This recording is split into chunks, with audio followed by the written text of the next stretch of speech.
Hi guys, Evie Egerton is back again. All right, let's finish story time.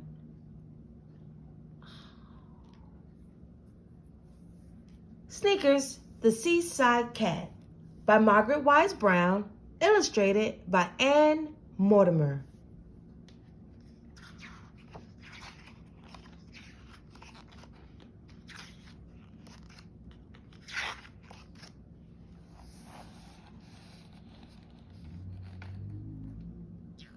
Once there was a little fat cat, and his name was Sneakers.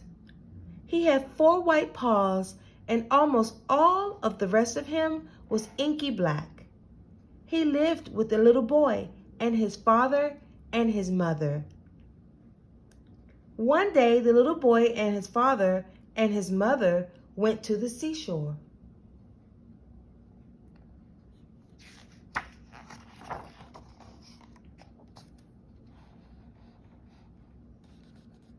When Sneakers came to the sea, he was delighted. He could smell the fish. He thought he could catch them like mice. But when he dipped his careful little white paw into the blue sea, the water was wet and it was cold. So Sneakers decided to go out into the field and look for mice instead.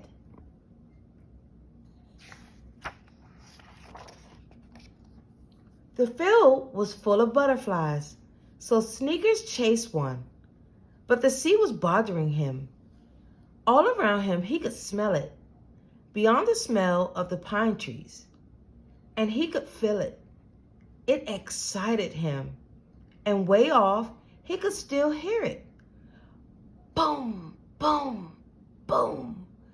Sneakers did not know that boom, boom, boom was the sea pounding the rocks way offshore out on the ledges of the sea.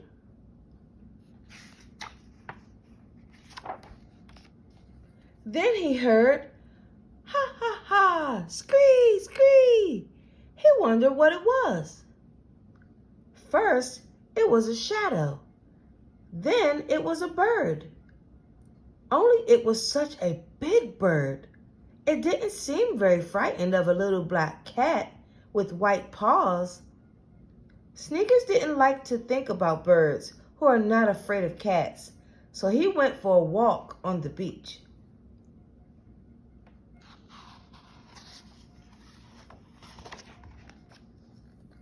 Little shrimps about the size of a cat's claw jumped about in the sand. Sneakers roughed up his fur and lifted his feet higher as he walked along. Pounce! He nearly caught a sand shrimp. But sand shrimps were jumping all the time, and they were too little to bother with anyway.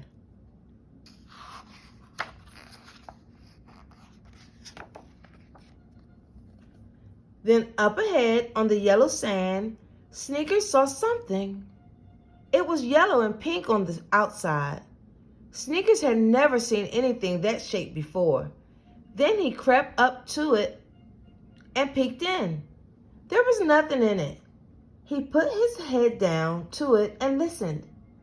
There was a roar, like the ocean's roar in it, but there was nothing in the shell. So he lifted up his paws and he walked along the beach some more.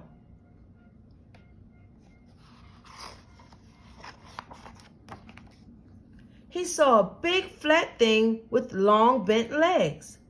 Sneakers could see the 2 black shiny eyes sticking out of his head. Sneakers crept after it, but the crab's eyes stuck out so far out of his head that they had seen Sneakers coming. The crab scuttled down to the water's edge, but Sneakers was too quick for it. He hit the crab with his paw to see what it would do. And this is what the crab did.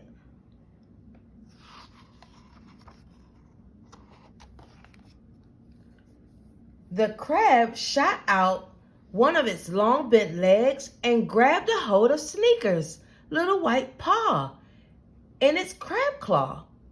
It hung on and pinched Sneakers a little. Sneakers didn't like that at all. He snatched his paw back so fast that the crab fell off. Then he licked his paw and roughed out his fur and walked down on the beach.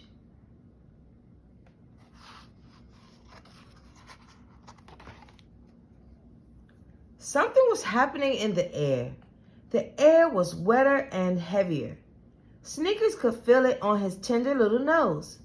And when he looked around, there were great puffs of smoke blowing in from the sea.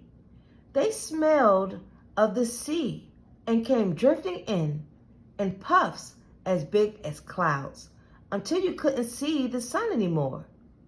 Everything was gray, and the land beyond was all dim and dark, like one big shape. My, but I'm glad I saw it, thought Sneakers.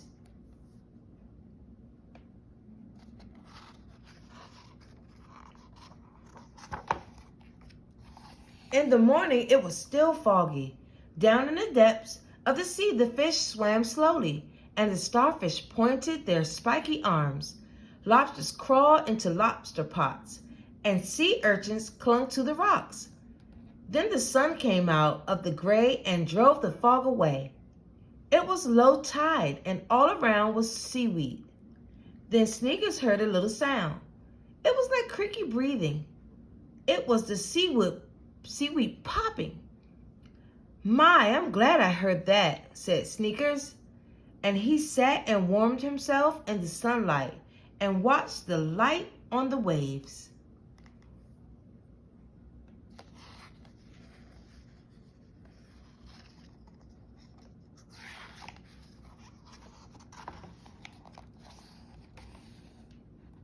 The next day, Sneakers and his family left the seashore. All the way home in the car, Sneakers thought soft little cat thoughts about the sea. Deep in the fog, a sea-slung gong sleepily rocks to its ding-dong-dong. Hark to the sound of the sea-slung gong, ding-dong-dong, ding-dong-dong.